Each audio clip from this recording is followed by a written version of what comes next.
Good morning class 6, how are you.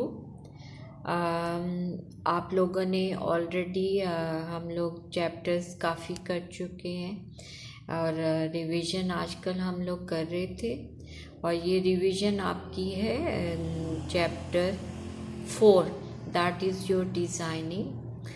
और in design we learn so many kinds of design, and in textile design obviously you have done different kinds of design. One is basically in textile designing there are two kinds of two fields. One is fashion industry, and in which that is the creating design for woven printed fabrics or surface ornamented fabrics. It fulfill with the variety of those things which we use in our lives, like clothing, towels, carpets and rugs. और इसमें आपकी woven screen printing आ जाएगी, खाड़ी printing आ जाएगी, block printing आ जाएगी, एम्ब्रॉयडरी आ जाएगी, डिजिटल प्रिंटिंग आ जाएगी, stencilling. All these kinds of designing we have done already. आपको ये एक्सप्लेन करने की ज़रूरत नहीं है, because you know how you have to, what are the fabric designing, what are the digital, what are the stencils. Already हम लोगों ने ये सारी चीज़ें कर ली हैं, लेकिन right now we were doing the practice.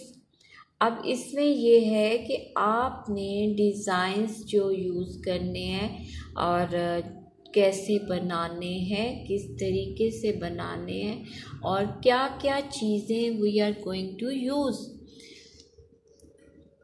In repetition obviously हम लोग सिंपल जो कोई सा भी डिज़ाइन है या हम कोई एक एलिमेंट ले लेते हैं, when we revise it, repeat it many times, that is called repetition. You can see the repetition of this design.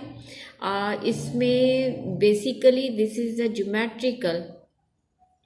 इसमें रेक्टेंगल को बार बार रिपीट किया है और when we repeat the design, it doesn't mean कि आपने कोई कहाँ डाल दिया, कोई इसमें एक बैलेंस होता है, एक रिदम होता है. So we have to repeat those design with the balance and equality.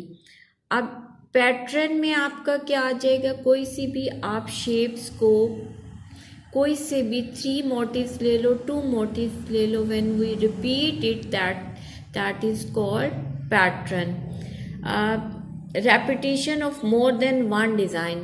In other words, पहले में रेपिटेशन में एक हमने किया था, लेकिन जब हम पैटर्न की बात करते हैं तो repetition of more than one design is called pattern.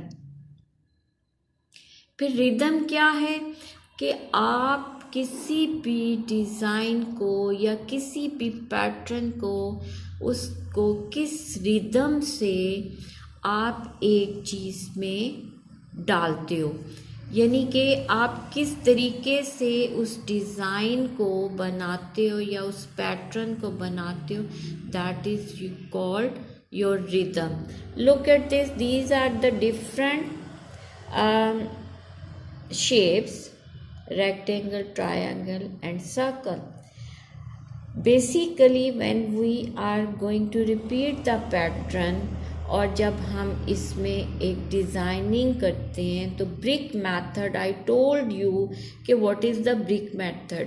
Up and down करके एक डिज़ाइन अगर अप हुआ है तो, और दूसरा उस स्पेस के साथ जब हम डालते हैं तो the second row will come in between those two design like this.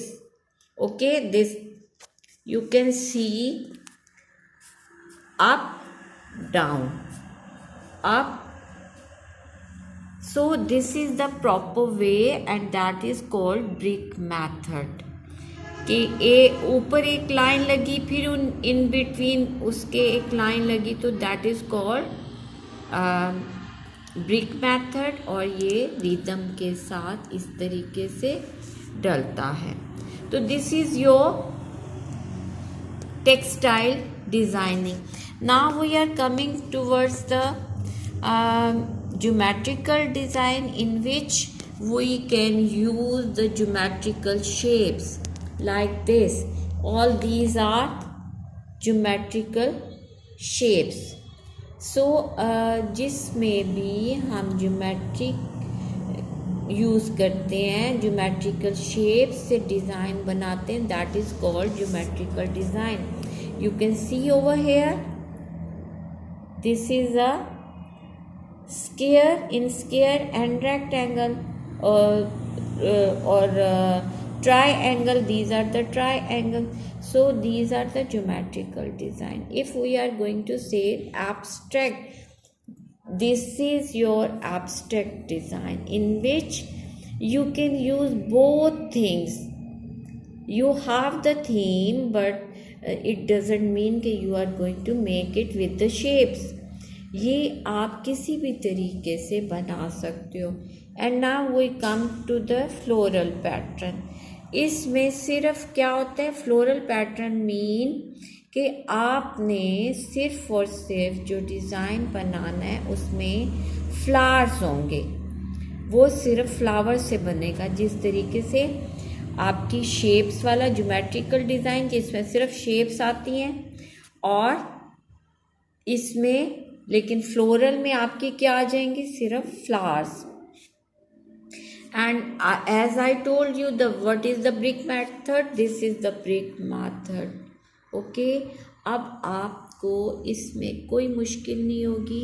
आपके जो क्वेश्चंस आपको मैंने मार्क करवाए हैं, you have to make those pattern, those practical questions, and you will just send me the picture. If you feel that something is different or difficult or you can't understand, you can send me the message, or inshallah whenever whatever you will ask, I'll reply you. Okay, thank you beta.